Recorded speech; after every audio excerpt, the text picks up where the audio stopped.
చెప్పాలి నీకే రీతినా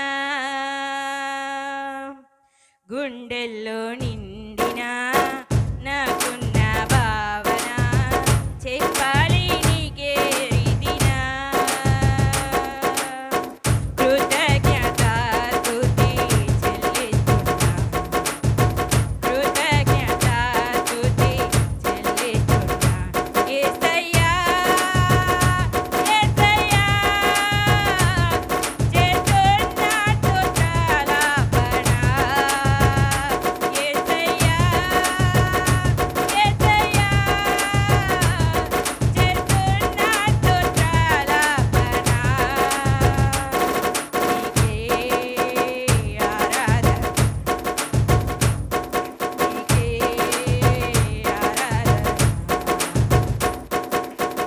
గుండెల్లో నిండిన నాకున్న భావన చెప్పాలి నీకే రీతినా గుండెల్లో నిండిన నాకున్న భావన చెప్పాలి నీకే రీతినా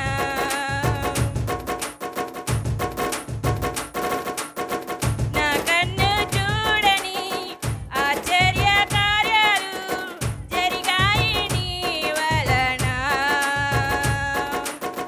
నా కన్ను చూడని ఆశ్చర్య కార్యాలు జరిగాయి నీ వలన నీ గొప్ప నామమును పాడి స్తుతిస్తున్నా నీ గొప్ప నామమును పాడి స్తుతిస్తున్నా అన్ని వేళలయందునా అన్ని వేళలయందునా యేసయ్యా యేసయ్యా చేస్తున్నా స్తుత్రాలాపన యేసయ్యా యేసయ్యా చేస్తున్నా స్తుత్రాలాపన నీకే ఆరాధన నీకే ఆరాధన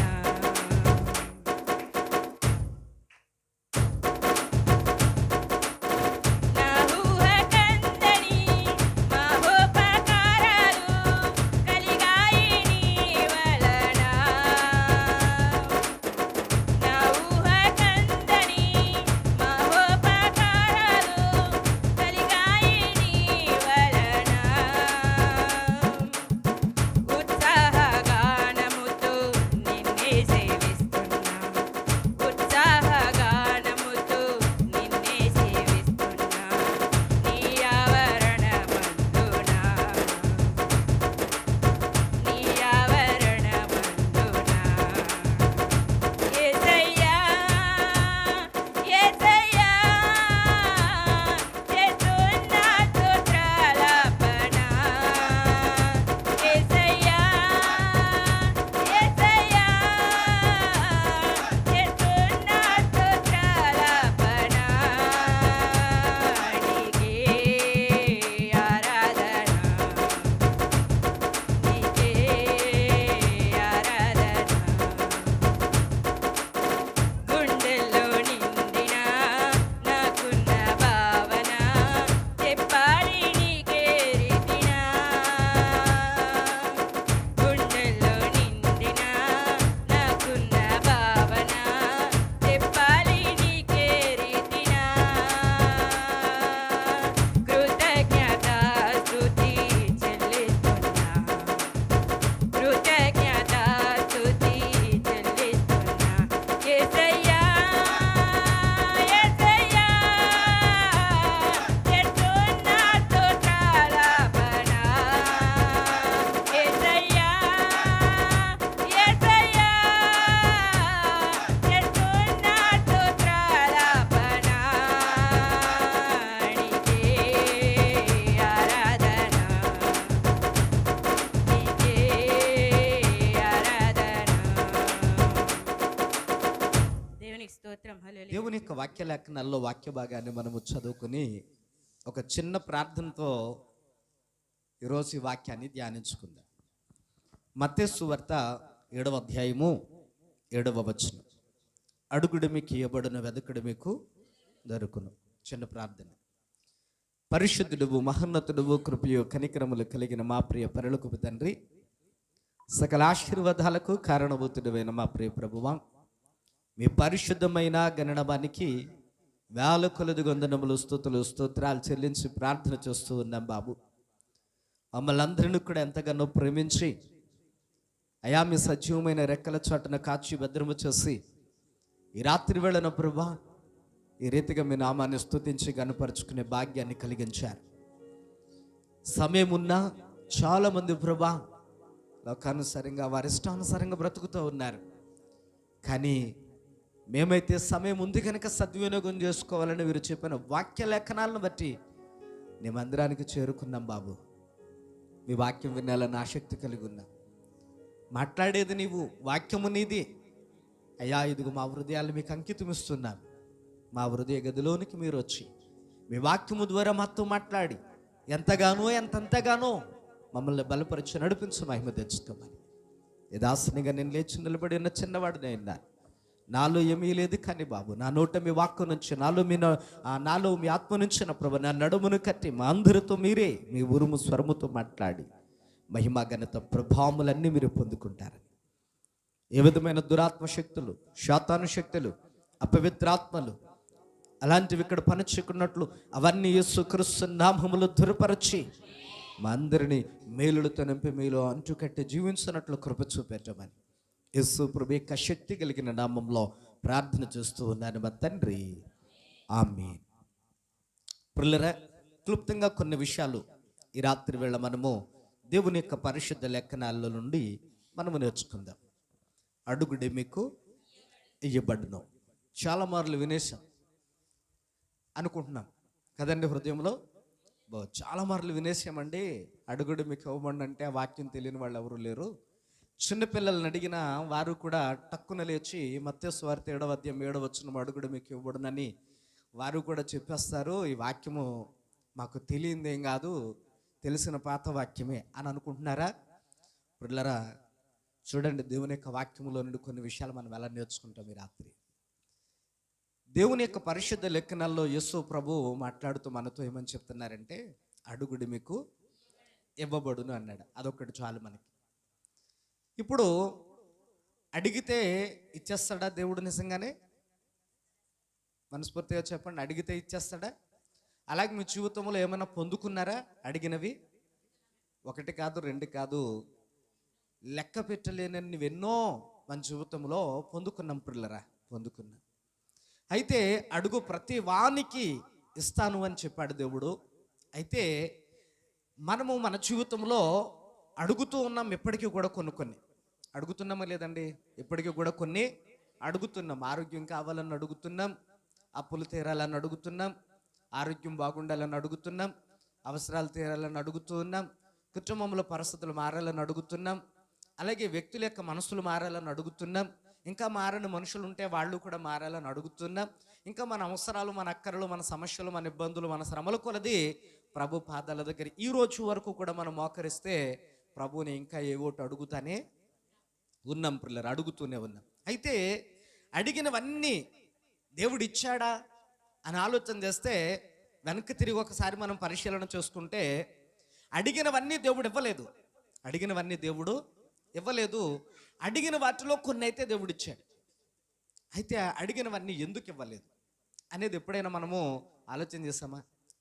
అడిగినవన్నీ అసలు ఎందుకు ఇవ్వలేదు దేవుడు అని ఎప్పుడైనా మనం పరిశీలన చేస్తామా? పరిశీలన చేసుకోవాలి. అసలు దేవుడు ఇవ్వాలి అని అంటే దేవుడు ఒక వాక్యం చెప్తున్నాడు, అడుగుడు నీకు ఇవ్వబడును అన్నాడు. అయితే అడుగు ప్రతివానికి ఇవ్వబడును అని అన్నాడు. ఆ అడిగే ప్రతివాడు కూడా పిల్లరా ఎలా ఉండాలో కూడా చెప్తున్నాడు, ఎలా ఉండి అడగాలో కూడా చెప్తున్నాడు బైబిల్లో. అయితే ఒక విషయం బాగా ఆలోచన చేస్తే మనము ఎప్పుడైనా చూడండి, పేపర్లో ప్రకటనలు వస్తూ ఉంటాయి. ఆ ప్రకటనలో ఏదైనా ఉందనుకోండి, దానికి కనపడని చిన్న చిన్న అక్షరాలతో షరతులు వర్తిస్తాయి అని వ్రాయబడి ఉంటుంది. దాన్ని మనం గమనించాం. అలాగే ఇక్కడ కూడా తండ్రి అయినటువంటి దేవుడు యేసుక్రీస్తు అడగమని చెప్పారు కాబట్టి అడగడమే మన పని. దేవుణ్ణి అడగడమే మన పని అని మనం అనుకుంటే మనం చాలా అజ్ఞానులమైన లెక్క. అడిగే ముందు ఎలాగ అడగాలో తెలుసుకోవాలి, ఏం చేసి అడగాలో తెలుసుకోవాలి, అడగడం ఎట్లాగో నేర్చుకోవాలి మొదట కదండి. ఇప్పుడు మనము ఎవరైనా ఒక వ్యక్తి దగ్గరికి వెళతాం, ప్రాముఖ్యమైనటువంటి వ్యక్తి దగ్గరికి వెళతాం. ఎవరైనా ప్రాముఖ్యమైనటువంటి వ్యక్తి దగ్గరికి వెళ్ళి, ఏమండి ఓ ఎమ్మెల్యే గారి దగ్గరకో, లేదంటే ఓ పంచాయతీ ప్రెసిడెంట్ గారి దగ్గరకో, సెక్రటరీ గారి దగ్గరకో వెళ్ళి, ఇక దీని మీద సంతకం అంటే ఎట్టు అంటా బాగుంటుందా? అలాగ అడుగుతాం అసలు మనం? అడగం. అంటే దానికి ఒక పద్ధతి ఉంటుంది అనమాట, దానికి ఒక పద్ధతి ఉంటుంది. ఇప్పుడు ఆయన దగ్గరికి వెళ్ళిన తర్వాత దేని మీద పెడితే దాని మీద ఆయన సంతకం పెట్టడు.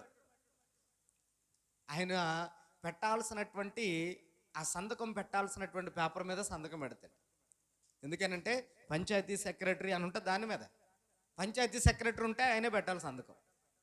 అట్లాగా మనము అడగమన్నాడు కదా దేవుడు అని చెప్పి నోటుకొచ్చిందల్లా అడిగేస్తే దేవుడు ఇవ్వడు. అడగమన్నాడు కదా దేవుడు, మంచి అవకాశం ఇచ్చాడు, ఆయన ఇచ్చే దేవుడు అంట, ఐశ్వర్యవంతుడంట, అన్నీ ఉన్నాయంటే ఆయన దగ్గర ఏదీ లేదు అనేటువంటి మాట రాదట. ఇచ్చే దేవుడు అంటే ఇచ్చేస్తాడు, కాబట్టి మనం అడిగేద్దాం అని అంటే అట్లా ఇచ్చే దేవుడు కూడా కాదు. అయితే దేవుడు ఎప్పుడు కూడా మనకి ఏమిస్తాడంటే, మనము ఏమిస్తే మనం బాగుంటామో ఆ మేలైందే ఇస్తాడు దేవుడు. దేవునికి స్తోత్రం. గట్టిగా చెప్దాం హల్లెలూయా.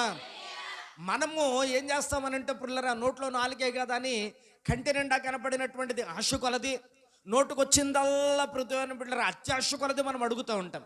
కానీ అవన్నీ దేవుడు ఇచ్చేవాడు కాదు. చిన్నపిల్లలు ఉన్నారండి, వాళ్ళు పెన్ను అడిగారు అనుకోండి ఇస్తాం, కత్తి అడిగితే ఇవ్వం. ఎందుకు ఇవ్వమంటే పిల్లరా, పెన్ను వాడికి ఏమాత్రం హాని చేయదు, చిన్నపిల్లడికి ఏం పర్వాలేదు, కత్తి మాత్రం హాని చేస్తుంది. కాబట్టి హాని చేసేది చిన్నపిల్లడికి, దాన్ని ఎట్లా యూజ్ చేయాలో, ఉపయోగించాలో, దాన్ని ఎట్లాగా ప్రయోగించాలో, లేదంటే దాన్ని ఎట్లా ఉపయోగించాలో వాడికి తెలియదు కనుక దాన్ని బతికెళ్ళి బిడ్డ చేతిలో పెట్టం మనం. అట్లాగే దేవుడికి కూడా ప్రతివారం మనకి ఏమి ఇవ్వాలో, ఏమేమి ఇస్తే మనం బాగుంటామో అవన్నీ ఆయన మేలైందే ఇచ్చే దేవుడు ఆయన. దేవునికి స్తోత్రం. అయితే ఇంకొక విషయం ఏంటంటే, అడగమన్నాడు కదా దేవుడు మనల్ని, ఇప్పుడు అడగాల్సింది మనం, ఇచ్చేది ఆయన, అడగాల్సింది మనం. కాబట్టి అడిగే ముందు మనం ఏం చేయాలని అంటే ఒక విషయాన్ని మనం బాగా గమనించాలి. ఏంటి ఆ విషయం అని అంటే, చూడండి ఒక్కసారి బైబిల్ గ్రంథంలో మత్తయి సువార్తలో ఈ 7వ అధ్యాయంలో మనం చదువుకుంటే 21వ వచనాన్ని ఒకసారి మనం చదువుకుందాం. చూడండి, అక్కడ కొన్ని విషయాలు ఒక్క మంచి మాట చెప్తున్నాడు. ప్రభువా అని నన్ను పిలిచే ప్రతివాడును పరలోక రాజ్యంలో ప్రవేశింపడు కానీ పరలోకమందున నా తండ్రి చిత్త ప్రకారము చేయవాడే అని అంటున్నాడు. పిల్లరా, ఒక విషయాన్ని మనం బాగా గమనిస్తే, దేవుడు ఏదైనా మనకి ఇవ్వాలి అని అంటే మొట్టమొదటిగా మనము ప్రభువా నాయనా యేసయ్యా అని ఎలా ప్రార్థన చేస్తే పని అవుదట. తండ్రి నాయన యేసయ్యా అది కావాలి ప్రభా, అది నాయనా, అది కావాలి నాయన, ఇది ప్రభా, ఇది కావాలి, ఇది నాయన, వాళ్ళకి ఈ నాయన, వీళ్ళకి ఈ నాయన, నాకు ఈ నాయన, ఇంట్లో ఉన్న వాళ్ళందరికీ వరసెట్టి ఇచ్చే ప్రభా, ఏమాత్రం లేట్ చేయకి నాయన అని అడిగితే ఇచ్చే దేవుడు ఏం కాదండి. మీకు అర్థమవుతుందండి? ఒక ఆమెకు ప్రార్థన చేయమని ఇస్తే దేవుని బిడ్డలారా ప్రార్థన చేయడం మొదలుపెట్టి, ప్రభా నాకు అస్సలు ఆరోగ్యం బాగాలేదు నాయన, ఆరోగ్యం దయచే బాబు, నా బిడ్డ, నా కూతురు, నా మనవరాలు, నా మనవడు అక్కడెక్కడో కోటాలో ఉంది, నా కూతురు, పెద్ద కూతురు, ఆ కూతురు ఎలా ఉందో ఏటో, మేము ఎలాగే వెళ్ళం ప్రభా అక్కడికే, ఆ బిడ్డ నువ్వే ఏంటి ఇంకా మొత్తం వరసెట్టి కోయిటాలో కూతురు, ఇంటికాడ మనవడు, హాస్పిటల్లో తాత, మొత్తం అందరి గురించి ప్రార్థన చేస్తుంది.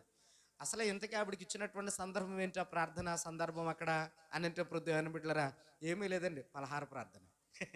బాబు ఈ పలహారాన్ని దీవించి తినుచున్న బిడ్డలందరికీ ఆశీర్వాదాన్ని ప్రభా అంటాం మానేసి నాకు ఒంట్లో బాగాలేదన్న కాడకు మొదలెట్టింది దేవుని బిడ్డలారా. ఇంకా పలహారం తీసుకోవడానికి కూడా ఎవరికి ఇష్టమవుతలేదు. ఇంకా ఎందుకు ఇష్టమవుతుంది పిల్లరా? కాబట్టి ఇక్కడ దేవుని యొక్క వాక్యంలో దేవుడు మనకి అడగమన్నాడు కదా అని చెప్పి దేవుని పిల్లరా అడగడం మొదలు పెడితే అంతులేనంత అడిగేస్తాం మనం పిల్లరా, అంతా అడిగేస్తాం మనం. ఇంకెవరికి పోదు ప్రభు మనం ఒక్కడికే ఇచ్చేయి అని కూడా అడిగేస్తాం మనం. కానీ ఇక్కడ దేవుని యొక్క వాక్యంలో అడిగే ముందు మనం కొన్ని విషయాలు తెలుసుకోవాలి. అసలు దేవుడిని అడగమని చెప్పాడు కదా దేవుడు, అసలు దేవుణ్ణి ఎట్లాగ అడిగితే ఇస్తాడు, అసలు ఎట్లాగ ఆయన్ని అడగాలి? కొంతమంది దగ్గరికి వెళితే దేవుని బిడ్డలారు, కొంతమందిని అడగాలనుకోండి, ముందు అడిగే ముందు పొగడాల కదండి. అడగాలంటే ముందు ఆ మనిషిని బాగా పొగడాలి. పిల్లలు ఆలోచించండి. అలాగే చిన్నపిల్లల దగ్గర నుంచి ఏదైనా తీసుకోవాలనుకోండి, వాళ్ళకి బేలు వేయాలి. ఇప్పుడు దేవుని పిల్లలు గమనించండి, బాగా బేలు వేసి లాగాలని. మీకు అర్థమవుతుందండి? అట్లా ఏదోటి అనమాట. అలాగే దేవుణ్ణి కూడా ఇప్పుడు దేవుని బిడ్డలారా ఎలా పొగిడి ఆయన దగ్గర నుంచి తెచ్చుకోవాలి, ఎలా స్తుతించి ఆయన దగ్గర నుంచి తెచ్చుకోవాలి, ఆ టెక్నిక్ తెలియాలి క్రైస్తవులకి. ఆ టెక్నిక్ తెలియకపోతే మనం ఎంతసేపు ఇప్పుడు దేవుని బిడ్డలారా ఆ పలహార ప్రార్థన చేయమన్నవాడు ప్రార్థన ఆవిడ ప్రార్థనలాగే అయిపోద్ది మన జీవితం కూడా. ఇంకెన్నిసార్లు చేసినా అడిగినా రావు మనకి. అయితే ఇక్కడ విషయాన్ని మనం బాగా గమనిస్తే యేసు ప్రభు పైన 7వ వచనములో ఏమన్నాడు? అడుగుడు మీకు ఇవ్వబడును అన్నాడు. కింద 21వ వచనంలోనికి వచ్చినప్పుడు ప్రభా ప్రభా ప్రభా అని ఎందుకు అలా పిలుస్తున్నారు, ఎందుకు నన్ను అలాగ అడుగుతున్నారు, అసలు అడిగేదానికి ఏమైనా పద్ధతి ఉందా అని అక్కడ తిడుతున్నాడు ఇప్పుడు దేవుని బిడ్డలారా. అక్కడ ఆయన గద్దిస్తున్నాడు. కిందన అడగమన్నాడు కదని పులుమని అడిగేస్తున్నారు వీళ్ళందరూ కూడా. అంతు పంతు లేని విధంగా అడిగేస్తున్నారు వీళ్ళందరూ కూడా. అయితే ఎట్లా అడగాలి? కింద వాక్యంలో మనం చదువుకున్నప్పుడు తండ్రి చిత్తం వచ్చేయండి అప్పుడు వచ్చి అడగండి. దేవునికి స్తోత్రం.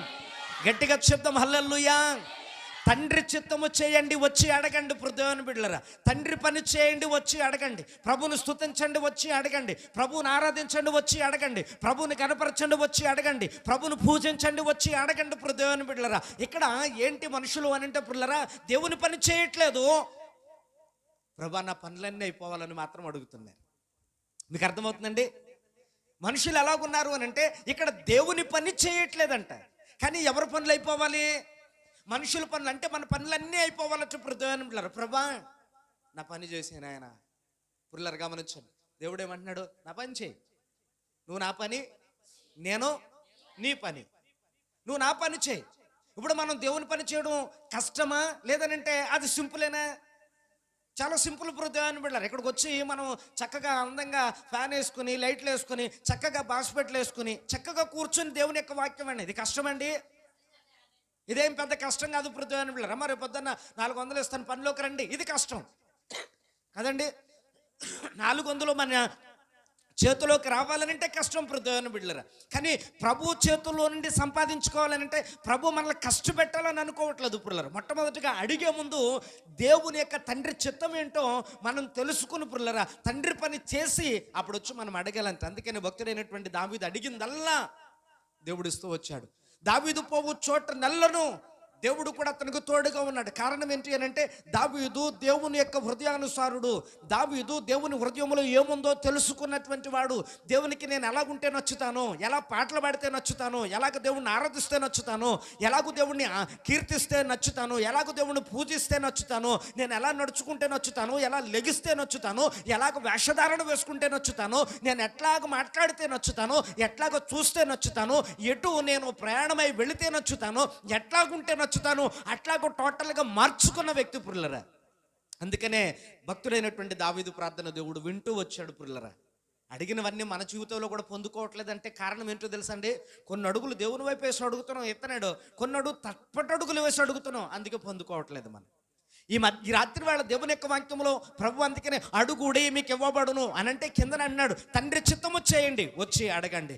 అంతే తప్ప మోకరించి ప్రభా నాకు ఎదైనా యేసయ్యాని ఇస్తానన్నావు కదా, అడుగుడు నీకు ఇవ్వబడును అన్నావు కదా అని చెప్పావు కదా అని చెప్పిన దేవుడు ఇచ్చేవాడవు కదా, నువ్వు వాళ్ళకి అది ఇచ్చావంటే వాళ్ళకి ఇచ్చావంట, దావీదుకి అది ఇచ్చావంట, ఇస్సాకు అది ఇచ్చావంట, యాకోబుకి అది ఇచ్చావంట, అబ్రహాముకి ఇది ఇచ్చావంట, మరి నాకెందుకు ఇవ్వు అని అంటే మరి వాళ్ళు లోబడ్డారు, దేవుని చిత్తాన్ని తెలుసుకున్నారు, వచ్చి అడిగారు, పొందుకున్నారు. దేవుని మనల్ని కూడా బాటలో నడవమని చెప్తున్నాడు ఈ రాత్రి. దేవునికి స్తోత్రం. హల్లెలూయా. కాబట్టి ఇంకా 2 విషయాలు 3 విషయాలు మనము ఈ రాత్రి తెలుసుకుందాం. దేవుని మొట్టమొదటిగా మనం తెలుసుకున్నది ఏంటంటే తండ్రి చిత్తము చేయాలి, అప్పుడు వచ్చి అడగాలి. ఆ చిత్తం ఏంటో తెలుసుకుందాం. చూడండి దేవుని యొక్క పరిశుద్ధ లేఖనాల్లో మనం చదువుకున్నప్పుడు దేవుని బిడ్డలారా యోహాను సువార్త 15వ అధ్యాయము 7వ వచనాన్ని చదువుకుందాం. యోహాను సువార్త 15వ అధ్యాయము 7వ వచనంలో ఏమని వ్రాయబడింది చదవండి. నా యందు మీరును మీ యందు నా మాటలను నిలిచి ఉండిన ఎడల మీకు ఏది ఇష్టమో అడుగుడి. దేవునికి స్తోత్రం. హల్లెలూయా. అక్కడ చూడండి ఏమన్నాడండి, ఏమండి ఇందాక మనం చదువుకున్నటువంటి మూలవాక్యంలో మొదటి మాట ఏంటండి? అడుగుడి మీకు ఇవ్వబడును అన్నాడు. ఇప్పుడు చూడండి షరతులు ఎట్లా వస్తున్నాయి. ఇప్పుడు ఒక్కొక్క షరతు ఎట్లా వస్తుందో చూడండి. ఇప్పుడు దేవుని బిడ్డలారా అక్కడ అన్నాడు అడుగుడు మీకు ఇవ్వబడును అన్నాడు, ఎలాగ అడగాలి అని అంటే తండ్రి చిత్తం తెలుసుకుని అడగండి అని చెప్పాడు. ఇక్కడికి వచ్చి చూస్తే ఆ తండ్రి చిత్తం ఏంటి, ఆ షరతులు ఏంటి అని అంటే దేవుని బిడ్డలారా మొట్టమొదటిగా అన్నాడు, నా యందు మీరుండండి, మీ యందు నా మాటలను ఉండనివ్వండి అని అన్నాడు. దేవునికి స్తోత్రం. ఇది కొంచెం కష్టమైనటువంటి పని అండి, ఇది కొంచెం కష్టమైన పని. ఎందుకనంటే నా యందు మీరు ఉండండి అన్నాడు. మరి దేవుని యందు మనం ఉండడం ఎంత కష్టం అండి? కష్టమే కదా? కష్టం, చాలా కష్టం.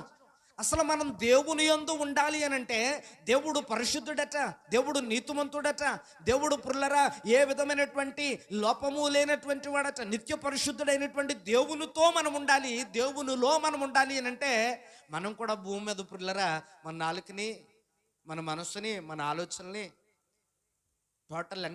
టోటల్ మన శరీరాన్ని అంతటి కూడా చాలా జాగ్రత్తగా కాచుకోవాలి. ఇప్పుడు దేవుని బిడ్డలారా, ఏంటి అలా పుసుకుమని మాట అనేసో అని అంటే మరి ఓర్చుకోలేక ఇంకా అనేసాను, ఇంకెంత ఓర్చుకుంటాం? అలా కాదు, నువ్వు ప్రార్థనకి వెళ్తున్నావు కదా, మరి ప్రార్థనకి వెళ్ళేటువంటి మనిషికి కోపం ఉండొచ్చా? ఎంత ప్రార్థనకి వెళ్తే మాత్రం కోపం ఉండదేటి? నేను ఉప్పు కారం తిన్న బాడీయే అంటున్నారు ఇవాళ మనుషులు ఇలాగా. పిల్లలు ఆలోచించి మరి ఇంకా దేవుణ్ణి అడిగితే ఎట్లా పొందుకుంటాం చెప్పండి? నోరు కాచుకోలేకపోతున్నామే, మనసు కాచుకోలేకపోతున్నామే, గవుక్కున దేవుని బిడ్డలారా పొరపాటుగా మాట్లాడేస్తున్నామే. బాగా ఆలోచించండి. కొంతమందికి ఊత పదాలు అయిపోతున్నాయి బూతులు. మీకు అర్థమవుతుందండి? ఊత పదాలు అయిపోతున్నాయి బూతులు. దేవుని బిడ్డలారా గమనించండి. ఏంటో దేవుని యొక్క వాక్యంలో దేవుడు అన్నాడు, మొదట మీరు నా యందు ఉండాలి, మీరు నా యందు ఉండాలి అని అన్నాడు. దేవుని బిడ్డలారా అంటే దేవుని యందు ఉండాలి. మనం మొట్టమొదటిగా మనం దేవుని యందు ఉంటే అప్పుడు దేవుడు మనకు కొన్ని మాటలు చెప్తాడు. ఆ మాటలు మనలో ఉంటే, మనము దేవుని యందును, దేవుని మాటలు మనలోనూ ఉంటే అప్పుడట నీకు ఏది ఇష్టమో అడగమన్నాడు. ఈ కనెక్షన్ ఎలా ఉంటుంది చెప్పనా? మనం దేవునిలో ఉండడం ఏంటండి అని అంటే ఆ కనెక్షన్ అట్లా ఉంటుంది అని అంటే పిల్లరా, దాని గురించి కూడా యేసు ప్రభు చాలా నీట్ అండ్ క్లీన్గా మాట్లాడాడు ఆయన. చూడండి, వాక్యంలో మనం చదువుకున్నప్పుడు దేవుని బిడ్డలారా పరిశుద్ధ లేఖనాల్లో, దేవుని యొక్క పరిశుద్ధ లేఖనాల్లో ప్రభు ఏమని చెప్తున్నారు అని అంటే పిల్లరా, చదవండి ఒకసారి. యోహాను సువార్త 14వ అధ్యాయం 4వ వచనంలో ఏమని రాయబడింది చదవండి ఒకసారి. 15వ అధ్యాయం 4వ వచనం యోహాను సువార్త. యోహాను సువార్త 15వ అధ్యాయము 4వ వచనం. ఇప్పుడు దేవుని యందు నిలిచి ఉండడం అంటే ఏంటో చెప్తున్నాడు చూడండి. నా యందు నిలిచి ఉండుడి, నేనును నిలిచియుందును. తీగే ద్రాక్షావల్లిలో నిలిచి ఉంటేనే కానీ తనంతట తానే ఎలాగును ఫలింపదో అలాగునే నా యందు నిలిచి ఉంటేనే కానీ మీరును ఫలించరు అని అన్నాడు. దేవుని బిడ్డలారా, అమ్మ మీరు బాగా ఆలోచించండి ఒకసారి, నాకు ఇలా చూడండి మీరు అందరూ కూడాని. ఇక్కడ ఆయన యందు నిలిచి ఉండడం అని అంటూ చాలా చక్కటి ఉపమానాన్ని చెప్పాడు ఆయన. మొట్టమొదటిగా ఈ 15వ అధ్యాయం మొదటి లైన్లో చదువుకుంటే మొదటి వచనంలో నేను ద్రాక్షావల్లిని, మీరు తీగలు అని చెప్పాడు. దేవుని బిడ్డలారా అక్కడ మనం చదువుకుంటే కదండి, ఇక్కడ యేసు ప్రభులో మనం ఉండటం అంటే ఎట్లాగనంటే ఆయనంట ఒక ద్రాక్ష తీగంట పిల్లరా, ద్రాక్ష చెట్టు అంట ఆయన, ద్రాక్షావల్లి. పిల్లలు గమనించండి, భూమిలో నుంచి మొలిచి వచ్చేటువంటి ద్రాక్షావల్లి. మనందరం కూడా అలాగంటే దేవుని బిడ్డలారా ఆయనలో నుండి వచ్చేటువంటి తీగలమంటే పిల్లలు గమనించండి. ఇప్పుడు ఈ ద్రాక్షావల్లి ఏదైతే ఉందో ఈ ద్రాక్షావల్లిలో ఉన్నటువంటి తీగలు ఏపుగా అట్లాగలా పాకి పుల్లరా ఏపుగా బాగా ఎదిగి ఇప్పుడు ఈ ద్రాక్షావల్లిలో నుండి వచ్చినటువంటి సారమునంతా కూడా తీగలు లాగుకుని పుల్లరా అవి చాలా చక్కని పచ్చని ఆకులు వేసి కొంతకాలానికి అంటే ఆ ఫలించేటువంటి కాలం వచ్చేసరికి పుల్లలు ఏమవుతాయి అని అంటే చాలా చక్కటి పూత బట్టి మంచి ఆ ఫలాలు ఫలించడానికి సిద్ధమవుతూ ఉంటాయి. ఇప్పుడు దేవుని బిడ్డలారా ఆలోచించి, మీకు అర్థమవుతుందండి? మీకు అర్థమవుతుందా? ఇప్పుడు ఈ తీగ ఈ యొక్క ఏదైతే ఈ కాండములో ఉందో ఈ తీగ ఈ కాండములో ఉన్నంత కాలము కూడా పిల్లరా అది పచ్చగానే ఉంటుంది, ఆకులు పచ్చగానే ఉంటాయి, అది పూత వేస్తూ ఉంటుంది, ఫలిస్తూ ఉంటుంది, ఇంకా అలా ఎదుగుతూనే ఉంటుంది. ఇప్పుడు దేవుని బిడ్డలారా ఇంకా అలా ఎదుగుతూనే ఉంటుంది, అలా పాకుతూనే ఉంటుంది. ఇప్పుడు అలా పాకేసిన తర్వాత అబ్బెబ్బే నేను చాలా లెక్క పాకేశాను, ఇంకా ఆ మొదలతో పని లేదు నాకు ఇంకా, కాబట్టి నేను అక్కడ కట్ చేసేసుకుంటాను అని చెప్పేసి అక్కడ కట్ చేసి ఆమెడు దూరం పోయి నేను ఇక్కడ కాయలు కత్తాను అని అంటే కత్తం మొదలెడుతుందండి. అది ఏమవుతుంది? ఆయాలకు బాగానే ఉంటుంది, రేపటి నుంచి బాగా ఒళ్ళిపోతూ ఉంటుంది, ఎండ తగిలేటప్పటికి మాడిపోతూ ఉంటుంది, 2 రోజులు అయ్యేటప్పటికి కాలిపోతాకే సిద్ధమైపోతాయి, ఆకులు రాలిపోతాయి. మీకు అర్థమవుతుందండి? ఇక్కడ ఒక విషయాన్ని మనం బాగా గమనించాలి. ఎందుకు ఈ మాటలు దేవుని యొక్క వాక్యంలో నుండి దేవుడు మనతో మాట్లాడుతూ ఉన్నాడు అని అంటే, దేవుని యొద్ద నుండి మనం ఆ దేవుని యొద్ద నుండి వచ్చేవి మనం అందుకోవాలి అని అంటే ఇచ్చేవని చేతిలో మనం ఉండాలి. దేవునికి స్తోత్రం. గట్టిగా చెప్దాం హల్లెలూయా. యేసు ప్రభువులో మనం ఎలాగ అంటకట్టబడి ఉంటే తండ్రి అయినటువంటి దేవుని యొద్ద నుండి ఇదిగో కుమారుడైనటువంటి యేసు ప్రభు యొద్ద నుండి ఆయనలో అంటకట్టబడ్డం కనుక మనకు అందుతాయి ఇప్పుడు దేవుని బిడ్డలారా. అందుకని ప్రభు ఏమంటారు అని అంటే, నాకు వేరుగా ఉండి ఎంత అడిగిన ఏం పొందుకోలేరు మీరు, నేనేమో ఎక్కడ అని మీరు అక్కడ ఉండి ప్రభా తండ్రి మీకు ఇస్తానన్నాడు అలా కట్టుకొచ్చాయి అంటే ఏం పట్టుకొచ్చాడండి ఆయన? ఏమండి? అంతే కదమ్మా, అలా కట్టుకొచ్చే అంటే ఏం పట్టుకొచ్చాడు? ఇప్పుడు దేవుని బిడ్డలారా గమనించండి, బాగా ఆలోచించండి. కొన్ని పనులు మనం డైరెక్ట్గా చేస్తే అవ్వండి, కొన్ని పనులు మనం డైరెక్ట్గా చేయలేం. ఎవరైనా పెద్ద వ్యక్తుల దగ్గరికి వెళ్ళాలి అంటే మధ్య రకంగా మీడియేటర్ ఒక ఆయన ఉంటాడు, ఆయనకి బాగా తెలిసినటువంటి ఆయన, మనకి కూడా కొంచెం తెలిసి సాయం చేసేటువంటి వ్యక్తి ఒక ఆయన ఉంటాడు మధ్యలో. మనం ఎన్నిసార్లు అప్లికేషన్లు కాగితాలు పట్టుకుని వెళ్ళినా అవన్నీ చెత్తబుట్టలోకి వెళ్ళిపోతూ ఉంటాయి. అలా కాకోకుండా మనకు పని అవ్వాలనుకుంటే మధ్యలో ఒక ఆయన ఉండాలి, ఎవరన్నా బాగా తెలిసినటువంటి ఆయన, రికమెండేషన్ చేసే ఆయన, ఎవరిని కదంతా మా ఊళ్ళోనండి బాబు ఈ పని చేసి పెట్టండి అని ఓ మాట సాయం చేసేటువంటి వ్యక్తి ఒక ఆయన ఉండాలి. పుర్లారు గమనించండి, ఆయనతో మనము వెళితేనే పని అవుతుంది, అంతే తప్ప ఆ కాగితాలు ఈయనకి ఇచ్చేసి నేను మా ఇంటికాడ ఉంటాను ఎమ్మెల్యే గారి దగ్గరికి వెళ్ళి సంతకాలు ఇట్టించుకుని వచ్చి ఇచ్చేయా అంటే కుదరదండి. అమ్మ అవుతుందా? ఉండదు, అలాగ అవ్వదు కూడా. అందుకని ఏం చేయాలనంటే మధ్య రకంగా ఉన్నటువంటి వ్యక్తి ఎవరైతే ఉన్నారో ఆ వ్యక్తి దగ్గరికి వెళ్ళి మనం ఆ వ్యక్తి దగ్గరకు వచ్చి ఏమండి బాబు మీ వల్ల పని అవుతుంది అంటండి, కాస్తంత మాట సాయం చేసి పెట్టండి, కాస్తంత వచ్చో మాట చెప్పండి అని అంటే ఆయన బయలుదేరి వస్తూ ఉన్నప్పుడు ఆయన వెనకాల పడి పోవాలి మనం కూడా. హల్లెలూయా. మనం కూడా ఆయన వెనకాల పడి వెళ్ళిపోవాలి, అంతే కదండి వెంకటరావు గారు, రూల్ కదండి ఇది. ఆయన వెనకాల పడి వెళ్ళిపోయిన తర్వాత ఎవరైతే ఆ పిల్లరా మనకి ఇస్తానన్నటువంటి ఆయన ఉన్నారో, పెద్ద ఆయన ఎవరైతే ఉన్నారో ఆయన దగ్గర మనం చక్కగా వినయంగా చేతులు కట్టుకుని నిలబడుతూ ఉన్నప్పుడు మధ్య రకం ఉన్నటువంటి ఆయన వెళ్ళి చెప్తాడు, ఏమండి మా ఊళ్ళోనండి కొంచెం ఏదో మాట సాయం కోసం వచ్చాను, చేసి పెట్టండి బాబు, మీరు చేయకపోతే ఎలా చేస్తారా అని ఆయన మాట అంటాడు. అప్పుడు టక్కున ఆయన సంతకం పెట్టేసి ఎల్లు అని అంటాడు. పుల్లరా ఎన్నిసార్లు వెళ్ళినా మనం చేయలేకపోయామే. ఎందుకనంటే పుల్లరా మనము యేసు ప్రభువుకి వేరుగా ఉంటే తండ్రి యొద్ద నుంచి వచ్చే ఏహి మన దగ్గరికి రావన్నమాట. హల్లెలూయా. కాబట్టి ఇక్కడ దేవుని యొక్క వాక్యములో అందుకని ప్రభు ఏమని చెప్తున్నాడనంటే, మీరు ఏమడిగినా నా పేరిట అడగండి అప్పుడు తండ్రి మీకు అనుగ్రహించును అని చెప్పాడు. మొట్టమొదటిగా మనము అడిగే ముందు మనం ఏం చేయాలంటే తండ్రి చిత్తాన్ని తెలుసుకోవాలి. రెండవది యేసు ప్రభువులో మనం ఉండి అడుగుతూ ఉండాలి. ఆయన మాటలు మనం హృదయంలో పెట్టుకుని అడగాలి పుల్లరా. అందుకనే చూడండి, కొంతమంది చాలా అనుభవం కలిగినటువంటి వాళ్ళు ప్రార్థన చేసేటప్పుడు వాక్యాన్ని ఎత్తిపెట్టి ప్రార్థన చేస్తారండి. వాళ్ళు వాక్యాన్ని ఎత్తిపెట్టి ప్రార్థన చేస్తారు. వారికి బిడ్డ లేకపోతే ప్రభా అన్నాన్ని కనికరించిన దేవుడవు, ఇస్సాకు యాకోబులను కూడా కనికరించినటువంటి దేవుడవు నైనా నువ్వు ప్రభా, నువ్వు ఆనాడు ఇదిగోన ప్రభా సమూయేలుకి నువ్వు బహుమానంగా ఇచ్చావట, సౌలుని ఎవరండి సొలొమోనుని బహుమానంగా ఇచ్చావట. ఇదిగో ప్రభా ఆనాడు నువ్వు సమూయేలుని నువ్వు బహుమానంగా ఇచ్చావట. కాబట్టి సహాయం చేయ ప్రభా, వాళ్ళ గర్భాలను తెరిచినట్టు ఈ దీనురాలు గర్భాన్ని కూడా అని ఎత్తి ప్రార్థన చేస్తారు. వాక్యాన్ని ఎత్తి ప్రార్థన చేస్తారు హృదయం. అది తండ్రి చిత్తం. వాక్యాన్ని ఎత్తి ప్రార్థన చేయాలి.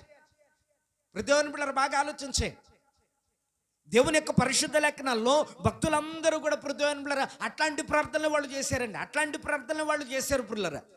కాబట్టి వాక్యము లేనటువంటి ప్రార్థన అది ప్రార్థనే కాదు గనుక దేవుడు దాన్ని అంగీకరించడు. వాక్యముతో కూడినటువంటి ప్రార్థన, అనుభవం కలిగినటువంటి ప్రార్థన గనక దేవుడు అంగీకరించే ప్రార్థన గనక, అందులో ప్రభు యొక్క వాక్యం కనపడతా ఉంది గనక ఆకాశం ఉన్నటువంటి దేవుడు కూడా దాన్ని అంగీకరిస్తాడు. హల్లెలూయా. అందరం చెప్దాం హల్లెలూయా.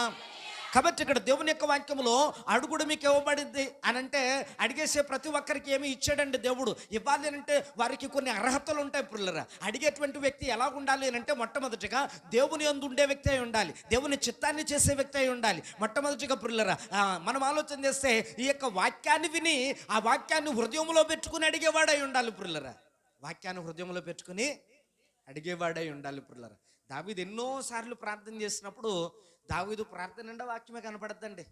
దావీదు యొక్క వాక్యము ప్రార్థన నిండా వాక్యమే కనపడుతుంది ఇప్పుడు దేవుని బిడ్డలారా. ఎందుకనంటే దావీదు ప్రార్థనలు చాలా అమోఘములు పిల్లలు, చాలా అద్భుతములు. దావీదు ప్రార్థన చాలా అనుభవపూర్వకమైనటువంటి ప్రార్థనలు. అవన్నీ ఎందుకు మనం నేర్చుకుంటున్నాం? అవన్నీ మనకి ఎందుకు కావాలి అని అంటే మన ప్రార్థనలు కూడా అలాంటి అనుభవంతో కూడిన ప్రార్థనలు ఉండడం కోసం పిల్లరా. అంతే తప్ప అడగమన్నారు కదా అని చెప్పేసి మనం ఏదో మొక్క నుంచి పొలోమని అడుక్కుంటూ వెళ్ళిపోతే మనకంటే భూలోకంలో ఇంకా ఆ పెద్ద అడుక్కుంటూ కూడా ఇంకెవడు ఉండడు అనమాట. మీకు అర్థమవుతుందండి? మనకంటే గొప్పగా అడుక్కుంటూ కూడా ఇంకెవడు ఉండడు అనమాట పిల్లరా.